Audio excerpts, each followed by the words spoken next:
sense related activity, and then the so-called the contact. We talk about a different aspect, when we talk about this contact, there were five things that I mentioned, in order to what causes this contact. And then in the teaching, it says namancha, rupancha, paticca, passa. Depending on the body and the mind, the contact comes in. So then the contact has a physical and the mental aspect. So then the mental aspect, we talk about five things called a sensation, perception, intention, contact, and a recollection or remembrance, whatever the previous records, whatever we have in our system, bringing back, coming, you see. We talk about those five things. So then this contact is a product of feeling, perception, intention, and then the contact, you see. This is the process, these are the things lead to that, whatever the remembrance, collection, all are pulled out, all piled, all experiences coming into the present moment, bring out when this process goes on, you see. And with that recollection comes what we call the consciousness, you see. It is the fifth aspect of it. So there is a phrase called manasikara samudayo dhammanang samudayo. Manasikara nirodha dhammanang nirodho. That means this remembrance, this recollecting, because of this, all the dharmas arises, you see. So then here, the dharma basically means our mental nature, our ideas and opinions, good and bad. All these are produced by that process and then getting into this called manasikara, reflecting, recollecting, you see. And then also in our normal day-to-day life, this recollecting, remembering and pondering upon whatever the experiences, going to produce a state of mind to make us happy or unhappy. Our happiness and unhappiness, day to day, moment to moment, depending on what kind of a manasikara, otherwise the recollecting goes on, you see. It determines the moment of our peacefulness or disturbances. We see that, and then once we see this, whatever the pleasant or unpleasant or disturbed state of the mind, immediately we see where our mind has gone, what kind of a reflection that we have been, you see. And then these dharmas, sabbe dhamma anatta, all the dharmas are selfless. All the dharmas does not belong to a particular self or particular person or particular individual, is what that phrase means. But in our normal way, when this process goes on, that we always identify ourselves with it, we take it to be very real, we are affected by it, and we embrace it, we cling to it, you see. And that's what we always do in our day-to-day life, you see.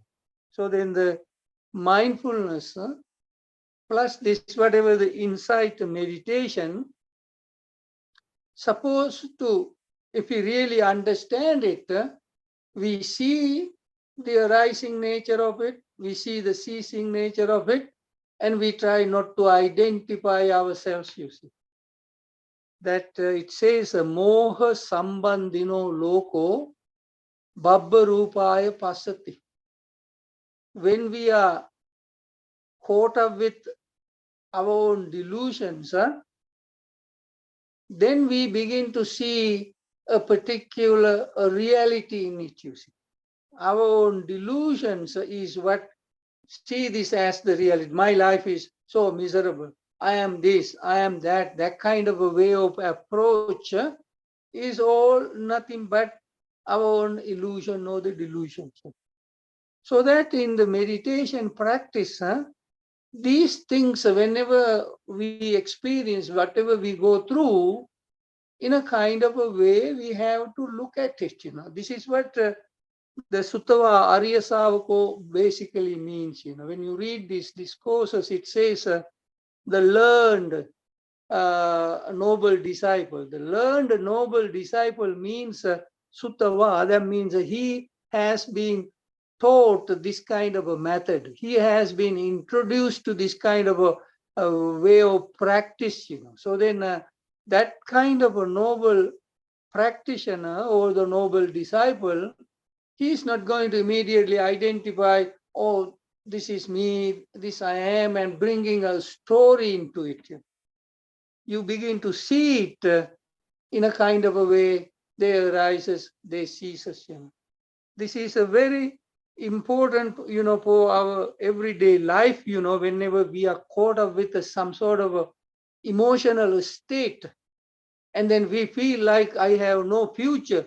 For a second, we are so buried in that, and whenever that feeling you get, whenever you experience that, you have to quickly look at it and say, this I had the same experience a couple of hours ago, or maybe last week I was the same, but it just quickly changed. I have to look at it. It's just like this bad weather you see. California is beautiful, Suddenly, of course, we get caught up with all these storms and this and that, Just so, or Monday, Tuesday, Wednesday will be fine. So in the same way, these kind of moods when come and grasp us or put us into that grip, you see, we have to have the mindfulness of seeing, this is going to be for a minute, 2, or maybe 1 hour, and then I'll be fine. Got to look at it as that way rather than losing all the hope and doesn't know what to do kind of.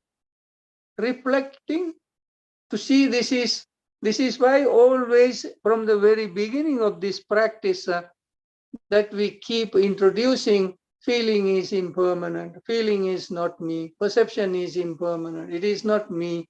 These kind of ideas that we have been introducing, that we have been teaching, because it is not just as a song to keep singing it, but whenever you are faced with a situation, use that tool. Remind yourself rather than taking it in a kind of way, this is it kind of a thing. Yeah, this is there. It will change. Any bad situation, any loss, any other thing has to be remembered to use these methods, so that we can survive it. We do that in a different way, you see. When these earthquakes happen, the flood happens, people lose everything what they had 40 years, 50 years. They just survive the storm, they just survive the flood, they just survive the earthquake. As soon as they survive, they say, oh, they are all stuff, I'm glad I am alive, you see. The stuff can be replaced, I lost everything, but I'm glad I am alive, you see.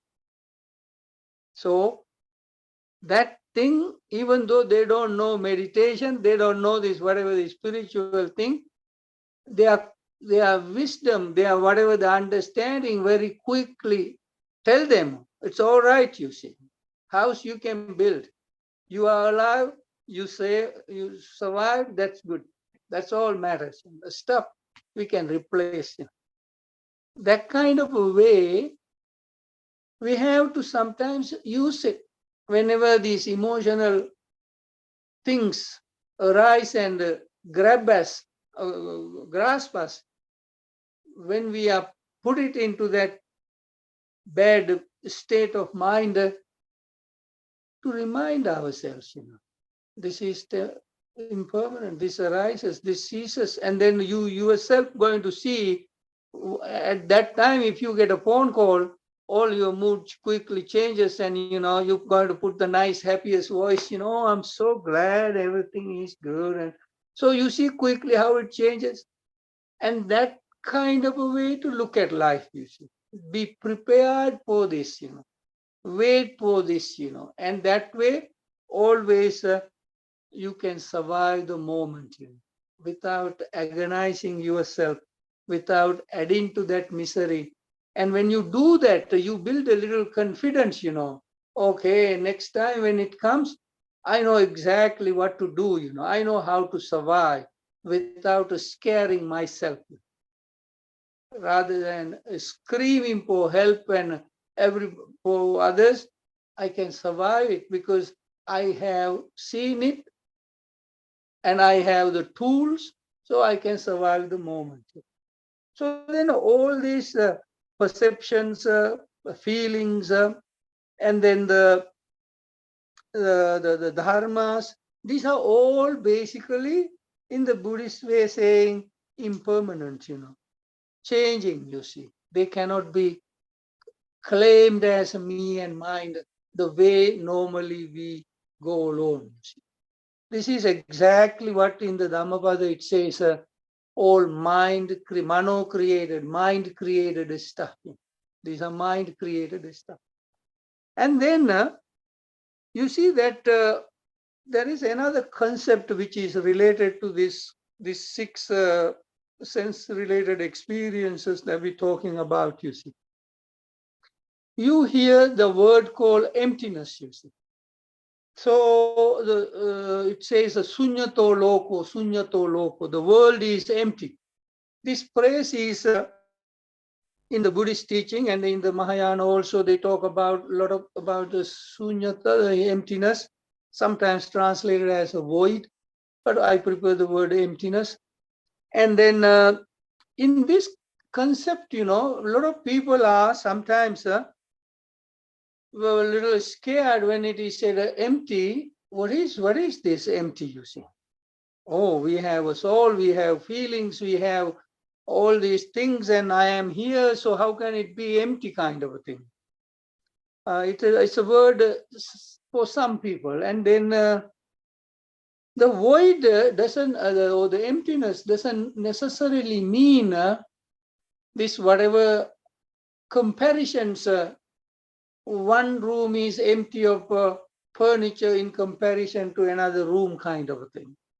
That kind of a comparison is not outside things. Comparison is not what this emptiness is all about, you see. This emptiness is all about whatever we experience with our senses, you see. Our six senses, the things we see, the things we smell, taste, feel, and all these six, even whatever come to our memory, you see. These are the six places where this emptiness should be realized, you see. This emptiness, in this sense, it says, chakkuto, chepi, vyatto, pandito, medavi, upaparikkati, rittakan cheva kayati, tuchchakan cheva kayati, sunyatan eva kayati. That means whatever we experience as beautiful or ugly or whatever experience in relation to our eye, ear, nose, tongue, body, plus to our mano itself, the mind itself, whatever we experience, it says a wise, competent, intelligent person who examine it, and then when he properly examine it in a wise way, it all appears void, hollow, and empty. And what is it empty of? It is empty of a particular individual, a particular person who has been experiencing, or this experience belonging to a particular individual. That is what it empty of, you see. So the emptiness is to be found in our six sense related experiences. This is where mostly, you see, when we don't examine, we begin to start to personalize. You see, I am this, I am that. And then the other thing, no matter how much we use our thoughts to define who we are, we cannot define ourselves with our thoughts, you know, because thoughts always keep changing, taking a different shape, you know. Therefore, we have to keep defining ourselves, you see. That is what we understand when we look at life, you see. The way we defined ourselves before, we cannot define now, you see. The way we define ourselves now is not going to last very long, and we have to change it again, you see. So that in the Buddhism, thoughts are important, you see. Words are important to some extent, the communication purposes. When we live in the life, you know, we need the thoughts and the words for the sake of communication. But behind these thoughts and the word, we cannot create a particular individual, particular soul, particular personality as an unchanging, lasting kind of a thing. So therefore, the emptiness kind of a thing, whenever we really understand, half of our mind created, our sense related experience created misery going to go away, you see. Because this is one of the main things that we stand, I am going through this, I that kind of a thing, creating this, whatever the thought process to continue in 10 different directions, you see. In the morning it goes this way, in the evening it goes that way, and in the go they go the other way, you see. You know, I read an article recently about this monkey mind. It was in Google, you know, and somebody wrote it. And then he related this kind of a changing mind, changing in arising, ceasing, going in all kind of a 10 direction mind to a monkey story. And he said this is coming from the Chinese, whatever the dynasty, in that dynasty about a Chinese story. And then this person who heard that and then wanted to go to India and study Buddhism kind of a thing. But you know, the Buddha also talk about this monkey mind, you see. In my understanding, Buddha's monkey mind explanation is older than the Chinese one, you see. But the way the Buddha says, aranye, charamano, makkato, sakanganhati, tam munchitva, anyan sakanganhanti, eva mevako, yadidang uchati chittang itipi, mano itipi, viññāṇaṃ itipi.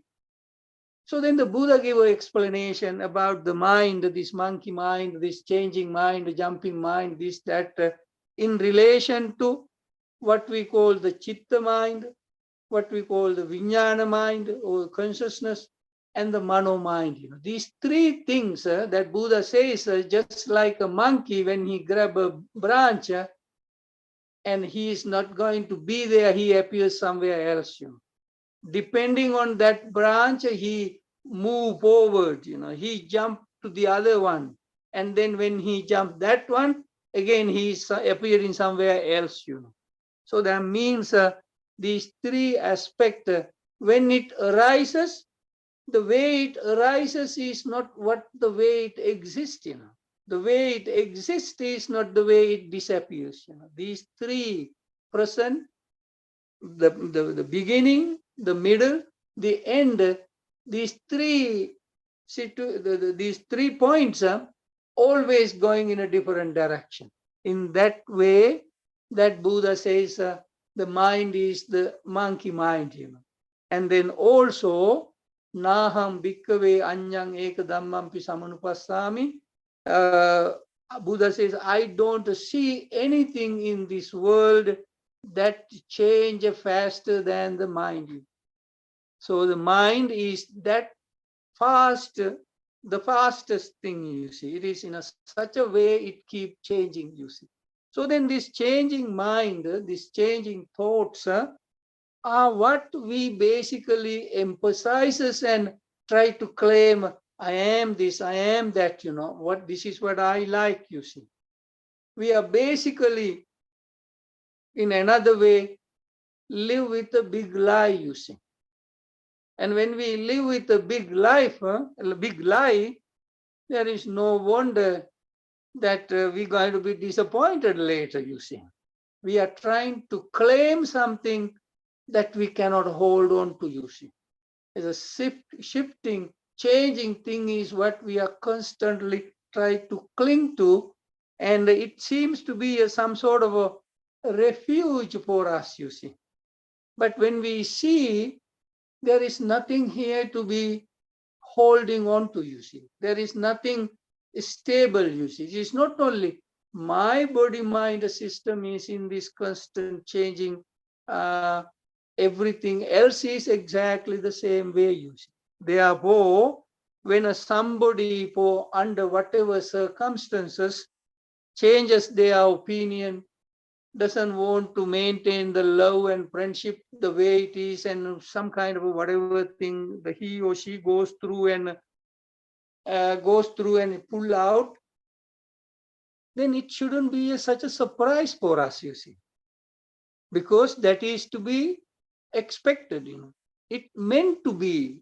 Changes are there, you see. So then what we supposed to be happy and grateful is still having this whatever the friendship and the love and connection and whatever, while everything is keep changing, that we somehow rather maintaining these connections. Therefore, we should be grateful and we should be appreciative. We should be very thankful. Under these changing circumstances, is still that we somehow rather keep this friendship, maintaining these connections. Therefore, it should be every moment valued and every day it should be remembered, While we go through all these, whatever the differences and difficulties, is still interested, is still maintaining the friendship, is still there to say hello. That means a big thing, you see. That's against all the odds. If suddenly, disappears this way, that way, it's not a big deal. It is expected, you see. So it is not their fault either, you see. It's not my fault either, you see. There is no any person's fault behind that. That's how the universal nature is, Evam Dhammahi Panino. This is the nature of the living beings, This is the nature of people, you see. This is the nature of the world, you see. It's nothing personal, you see. But we usually take it in such a strong way. Oh, it is this happened to me, that happened to me, kind of a thing, you see. And that approach we have to change, If we don't change that approach, we will be vulnerable to more crazy stuff down the road, you see. As somebody said, you haven't seen yet all the good stuff, they are coming down the road, So be prepared for it, And don't be scared, but train yourself when this good stuff going to come, how I am going to face it, in a kind of a light way, you see. It's not blaming the world, not blaming others, not blaming yourself. It just, just to look at it as calm as a falling leaf, you see. Just to look at it just as a falling leaf with that calmness, to look at it, Don't let your mind delude yourself, Don't let your mind spin around this way, that way, That is how normally the people react, But we don't have to, We should always think, we are too old for that, We can't do that, If we are in our 20s, 30s, yeah, we can do that dance, But now, got to watch out, So, the world is empty, sunyo loco. The world is created, as I said in my couple of weeks ago, in our six senses, Eye, ear, nose, tongue, body, mind, these are the six places this world is created through seeing, hearing, smelling, touching, feeling, and remembering, you see. And these six places are where we basically fall in love. We build up our intimacy into these six places. And then also these are the six places where this misery, this whatever the agony is also created, you see.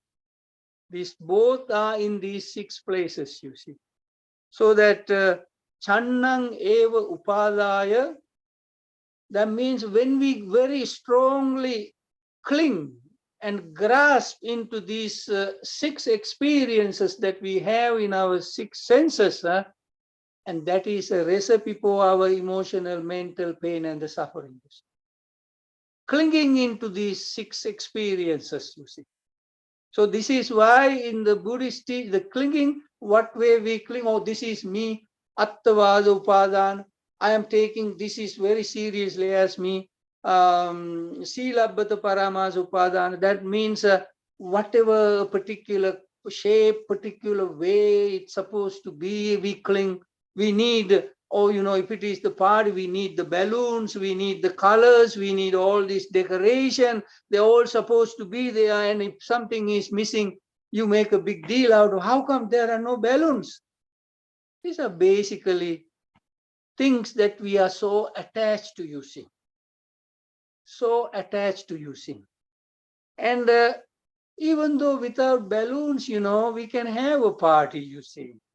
These are for the kids. When we become adults, we're not looking for a balloon, we just, okay, you are glad to see you, sit down and let's talk and let's eat and enjoy companionship, So the attaching to these ritualistic things, it should be this way, that should be that way, is another thing that we created so much of a dispute.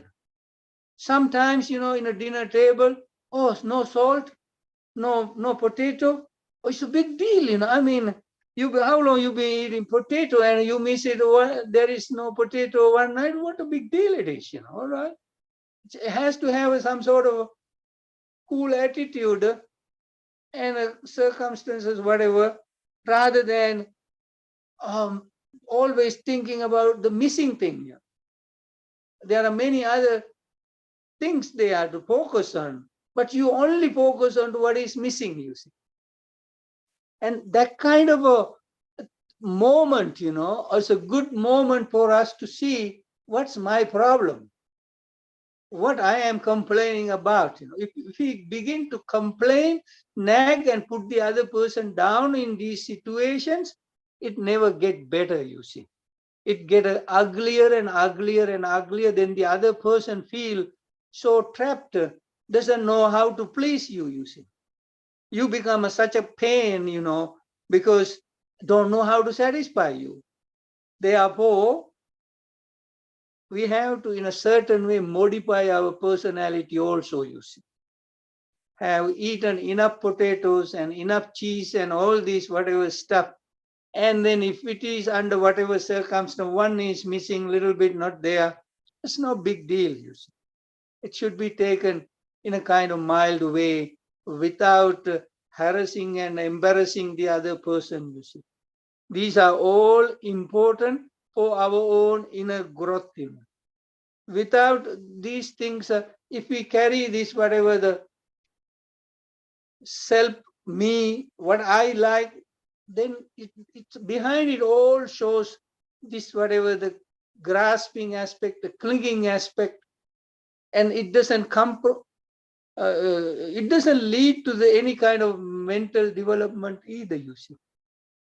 Plus, that behavior has to come to an end, you know. Easily supportable nature is something we discussed in the loving kind of discourse, you see.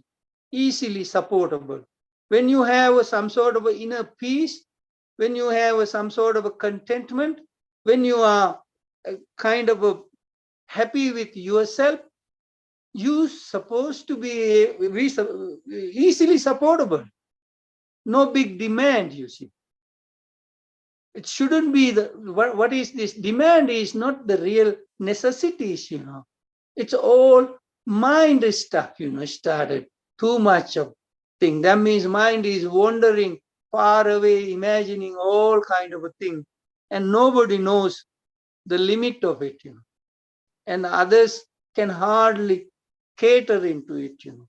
Therefore, this sense activity has to be examined that way, and seeing these things, the mistake that we make, the emotional disturbance that we experience, we ourselves experience, and we make others unhappy, we have to see and stop it, you know. You know, it is much better than saying, may you be well and happy, you see. You know, not to torture another person, you see, in your behaviors, in your reactions. And if you manage that one, it's a blessing for the other person. You know, what a relief! What a peaceful environment we live in. You see, and we have no complaints. You know, you're happy to have somebody like that who can be easily supportable. You see, no big demands. You know, otherwise. The demand we demand doesn't necessarily mean that we're going to get it. Also doesn't necessarily mean we're going to be satisfied either, you see. Sometimes we see personalities, characters like that around us, you see. It's sad, you know, and we don't like that kind of a character, personality, you see. So in that case, we have to examine, do I have the same personality? Do I have the same character? It is different if I am in a kind of a situation and if I have a certain needs, you know, medical need or any other disability need is there, that is a different story, you see. And that is reasonable for a person who is sick or who is under certain situation. His demands are there, that's understandable. But when these healthy looking big guys, you know, start trying to be like babies and, you know, needy, and we can't deal with it. Therefore, we got to change that kind of a demand. It all happens when this sense discipline is properly understood and begin to work in our life. Our personality changes, you know. It is not, oh, I want to model myself to according to the Buddhist teaching kind of a thing. Your wisdom, your understanding, your realization, your contentment changes you from within, you see. And even you haven't seen, oh, I have changed that much, you know. Then the others are the one to say, oh, it is easy to get along with him or her, you see. It is nice, you know, no drama, you see. And that's the way this supposed to be understood, you know. So then when we live with that kind of an empty mind, nobody can drive us crazy, you see. No situation is such a kind of a big situation, you see. It can be all looked at in a kind of a way, and we can deal with it in a kind of peaceful way, you see. And this is how this peace has to be built, you know. Otherwise, if we just praying for the world peace, everybody to get along with everybody else, and then I will be happy in this peaceful world, doesn't work, you know, in my understanding. So then the world is created in our own six senses, and these six senses supposed to be peaceful so that we can live in peace, within our own body-mind process. These six senses started to create the conflict, then I am affected, and then I also going to have a various kind of a reactionary things. Therefore, the Dhamma itself is impermanent. Dhamma itself is changing. All these ideas are also changing. It has to be seen and understood and accepted. In the Nagarjuna's middle way, there is a praise, Thanks to emptiness, everything is possible, you see. Thanks to emptiness, everything is possible because we don't have this kind of a so strong I, still things can get done, you see. Still we can live, Still we can enjoy things what there is, you see. That's all for today, you see. And let's meditate.